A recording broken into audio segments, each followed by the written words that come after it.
बिस्मिल्लाहिर्रहमानिर्रहीम। अनगिनत दुरूद व सलाम नबी आखिर मोहम्मद मुस्तफ़ा सल्लल्लाहु अलैहि वसल्लम और उनकी आल पर। पावर कॉरिडोर सीरीज़ की नई वीडियो के साथ शहजाद अनवर फारूकी एक मरतबा फिर आपकी खिदमत में हाजिर। और कुछ दिनों की गैर हाज़िरी जिसके लिए माजरत, कुछ नागुज़ीर वजूहात की बिना पे वीडियोज़ का सिलसिला मैं उस तरह से बरकरार नहीं रख पाया, लेकिन अब इंशाल्लाह इसको कोशिश करेंगे। गो के वो वजूहात तो अभी भी बरकरार हैं, लेकिन हम कोशिश करेंगे कि नागा जो है वो ना हो। तो ख़वातीन व हज़रात, गुफ्तगू का आगाज़ करने से पहले आज फिर एक दफ़ा हमारे साथ एक स्पेशल गेस्ट मौजूद हैं। हम उसका तारुफ भी आपसे करवाए देते हैं, लेकिन गुजारिश वही है कि अभी तक मेरे जिन दोस्तों ने ये चैनल सब्सक्राइब नहीं किया वो इसको सब्सक्राइब कर लें, और बाकी तमाम दोस्तों से ये गुजारिश है कि लाइक करते हुए कंजूसी से मत काम लिया करें और इसको शेयर भी किया करें, क्योंकि अच्छी चीज़ का फैलाना भी एक सदका जारिया है। तो आज हमारे मेहमान एक बार फिर सदीक जान हैं। सदीक जान, बहुत शुक्रिया आपका, आप तशरीफ़ लाए और हमें टाइम दिया आपने अपने कीमती वक्त में से। कुछ मौज़ूआत थे सदीक जान जो मैं आपसे करना चाह रहा था, उन पे बात तो मुझे उम्मीद है कि आपके जो देखने वाले हैं उनको भी इस जवाब का इंतज़ार होगा, क्योंकि इसके हवाले से मैं पिछले प्रोग्राम में कुछ थोड़े से हिंट्स दे चुका हुआ था। ये फरमाइएगा कि ये जो पिछले दिनों एक बात हुई थी -1 की, -3 की शेख रशीद ने बात की, और फिर -all की भी बात की जा रही थी, और मैंने भी उससे मुराद कुछ यूँ ही ली थी। ये बताइए कि आपके ख्याल में जो मौजूदा निज़ाम है इसके हवाले से लोग मुतमिन हैं, और ये जो सिस्टम है ये डिलीवर कर पा रहा है? क्योंकि वो जो साबका सेक्रेटरी दिफा हैं जनरल रिटायर्ड खालिद लोधी साहब जो है, नईम खालिद लोधी साहब, उन्होंने एक मजमून लिखा था जिसमें उन्होंने एक सेटअप की जानिब इशारा किया कि इस तरह से पहले एक कौमी हुकूमत या एक निगरान हुकूमत होनी चाहिए जो टेक्नोक्रेट्स और ब्यूरोक्रेट्स पर मुश्तमिल हो, और फिर वो एक दस्तूर साजी का काम करें, एक नया इमरानी मुआहदा किया जाए जिसमें नया तर्ज हुकूमत जो है वो तश्कील दिया जाए, और उसके बाद फिर हुक्मरानी की जाए। क्या कहेंगे आप? बहुत शुक्रिया सर। जो आपने ये बताया खालिद नईम लोधी साहब के इंटरव्यू का आपने हवाला दिया, और जो उन्होंने बातें लिखी कि एक ऐसा सेटअप बनाया जाए, एक ऐसी हुकूमत बनाई जाए जिस हुकूमत में निगरान हुकूमत हो या कौमी हुकूमत हो, जिसमें कुछ ऐसे लोग शामिल हों कि पहले जो है वो एहतसाब किया जाए, इस्लाहात की जाएँ। अगर आप याद करें तो ये वही सारी बातें हैं जो जनवरी 2013 में डॉक्टर तौल कादरी जब धरना देने आए थे, जब लॉन्ग मार्च करके आए थे 14 से 17 जनवरी तक, तो ये तमाम बातें उन्होंने की थी अपने उस लॉन्ग मार्च के अंदर। अगर आप याद करें उससे पहले 23 दिसंबर 2012 उस पर डॉक्टर तौल कादरी ने लाहौर में मीनार पाकिस्तान पर एक जलसा किया था, बड़ा कामयाब जलसा था, और उस जलसे में उन्होंने तकरीर की थी और उन्होंने कहा था कि पाकिस्तान में इस्लाहात के बग़ैर अगर आपने इंतखाबात कराए तो उसका कोई फ़ायदा नहीं होगा। और उन्होंने ये भी कहा था कि अब आपको रियासत बचानी है, सियासत बचती है, बच जाए, नहीं बचती ना बचे, लेकिन आप रियासत को बचाएं। ये सारी बातें डॉक्टर तौल कादरी ने उस वक्त सामने रखी थी, और डॉक्टर तौल कादरी का उस वक्त एक पॉइंट बहुत वैलिड था, और वो ये था कि आप इलेक्शन से पहले इस्लाहात करें, इस्लाहात ऐसी करें कि जो करप्ट प्रैक्टिसेस हैं वो रुक जाएँ, जो आइन और कानून के मुताबिक इंतखाबात हों, और ये जो करोड़ों रुपए लगाकर, अरबों रुपए लगाकर इलेक्शन लड़ा जाता है ये ना हो, एक ऐसा साफ शफाफ निज़ाम बना दिया जाए। एक तो वो कहते थे कि आप ऐसा जो आइन और कानून के मुताबिक, जो आइन और कानून कहते हैं उनके मुताबिक ऐसी सिक्रूटनी करें कि जो करप्ट लोग हैं, जो डिसऑनेस्ट हैं, जिन्होंने करप्शन की हुई है, जो लूट मार करते हैं, जिन्होंने इस कौम का पैसा खाया हुआ है, जिन्होंने बैंकों से कर्जे माफ़ करवाए हुए हैं, इन तमाम लोगों को तो पहले मरले में ही रोक दिया जाए। यानी उनको तो आप पहले ही स्टेप में इलेक्शन से ही बाहर कर दें, वो इलेक्शन लड़ ही ना सकें, तो उसके बाद फिर आप इलेक्शन करवाएं, साफ शफाफ लोग आएँ, क्योंकि इस मौजूदा निज़ाम के अंदर तो साफ शफाफ लोग तो इलेक्शन लड़ ही नहीं सकते, जीतना तो दूर की बात है।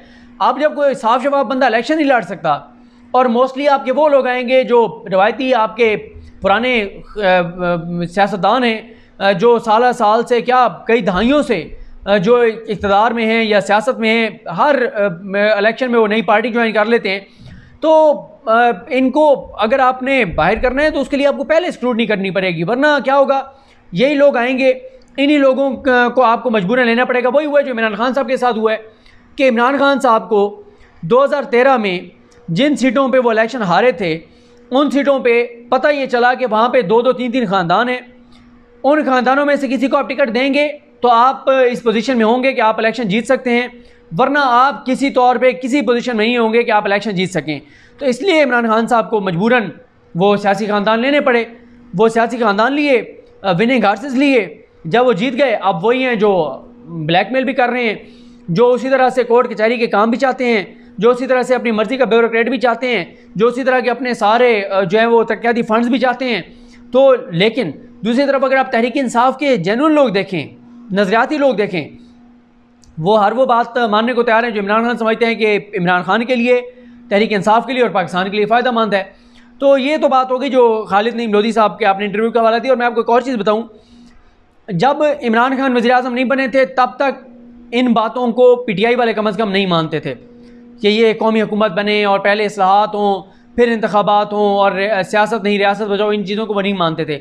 लेकिन अब तहरीक इंसाफ के भी मोस्टली लोग जो हैं वो इस बात के इस नतीजे पे पहुंच चुके हैं कि इस निज़ाम के अंदर इमरान खान भी डिलीवर नहीं कर सकते। क्योंकि मैं एक वीडियो पहले कर चुका हूँ बहुत अरसा पहले कि ये मुल्क माफियाज के नरगे में है, हर शोबे के अंदर माफियाज हैं, हर जगह के ऊपर माफियाज का राज है। और ऐसे उन्होंने मुल्क को जकड़ा हुआ है, ऐसे यरगमाल उन्होंने निज़ाम को बनाया हुआ है कि आप कुछ करने लगते हैं तो कहा जाता है कि जी वो माफियाज ऐसे रिएक्ट करते हैं कि आपको हथियार डालने पड़ते हैं। आप देख लें कहाँ कहाँ पे नई हुकूमत को हथियार डालने पड़े, मजबूरी है। अब मिसाल के तौर पे जुर्माने बढ़ाए गए कि जी ये ट्रांसपोर्ट के ये जो ड्राइविंग लाइसेंस जिनके पास नहीं होता, जो गलत ड्राइविंग करते हैं, जहाँ जो ओवर स्पीडिंग करते हैं, जिसमें सवारियाँ ज़्यादा होती हैं, जिनकी गाड़ियों की मेंटेनेंस उस तरह से नहीं है, इन सारी चीज़ों पे जुर्माने बढ़ाए गए। ट्रांसपोर्टर्स ने हड़ताल कर दी, हुकूमत को सरेंडर करना पड़ा। अच्छा, फिर एक बनाया गया कि ये जो सड़कों के ऊपर माल ये गुड्स ट्रांसपोर्टर्स हैं, इनके हवाले से कवानीन बनाए गए कि ज़्यादा वज़न ना हो, और इस हवाले से कवानीन बनाए गए। उसके खिलाफ ट्रांसपोर्ट गुड्स जो है उन्होंने हड़ताल कर दी। आप हॉस्पिटल्स के अंदर इस्लाहात करने लगे, डॉक्टर हड़ताल कर देते हैं। आप कोई और इस तरह का, अब तो ये हमारे वकला की जो सूरत हाल है, वकला तंजीमों की, हर ताकतवर, हर क्राफ्ट, हर लुटेरे के साथ ये खड़ी हो जाती हैं। राना सनौला के मामले में वकला तंजीमें सामने आ गई, अब ये इसके मामले में आ गई हैं, मीशकुल रहमान साहब के हक़ में आ गई हैं कि जी इनको सज़ा गलत दी गई और इनको आप बाहर निकालें। तो इसी तरह आप किसी शोबे का नाम लें, आप ताजरों के हवाले से टैक्सेस, ताजर हड़ताल पर, हर जगह के ऊपर माफियाज हैं, हर जगह के ऊपर। तो इन माफियाज को तोड़ना आसान काम नहीं है। और बहरहाल ये बहस है पाकिस्तान में, बहुत सारे लोग पाकिस्तान में ये समझते हैं कि सदारती निज़ाम होना चाहिए, जमहूरी ये जो हमारा पार्लिमानी निज़ाम है डिलीवर नहीं कर सकता।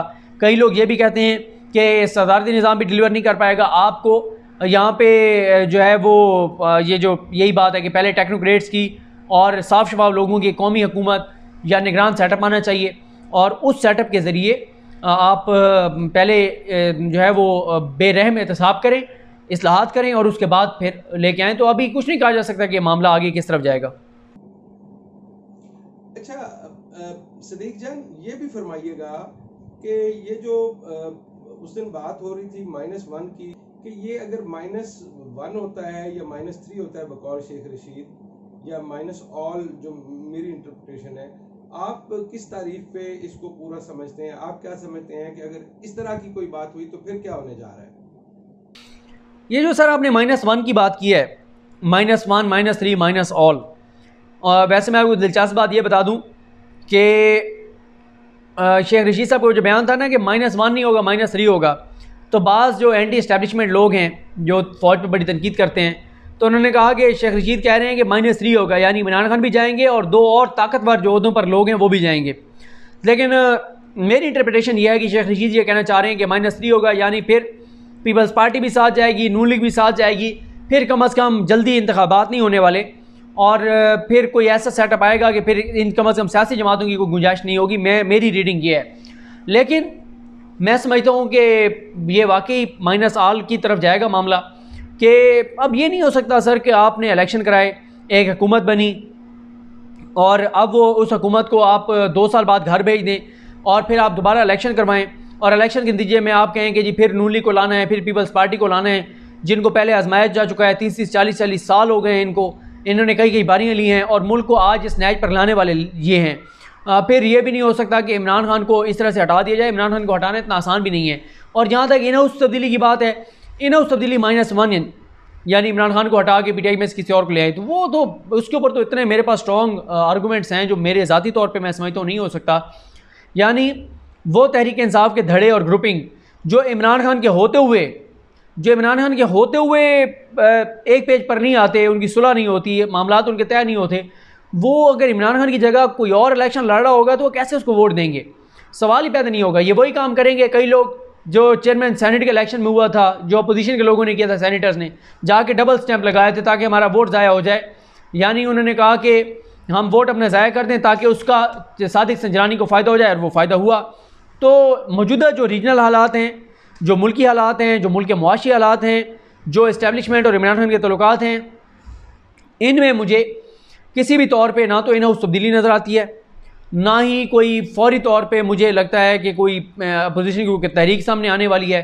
क्योंकि देखें ना, अपोजिशन कोई तहरीक चलाएगी तो कोई हम फिर कह सकते हैं ना कि हुकूमत के लिए मुश्किल है, हुकूमत मतलब बहुत मुश्किल हालात में। ऐसी कोई बात नहीं है। बात यह है कि अपोजिशन तो आपस में इत्तफाक नहीं है। नून लीग का आपस में लड़ाई है कि कौन वज़ीर आज़म अगला बनेगा।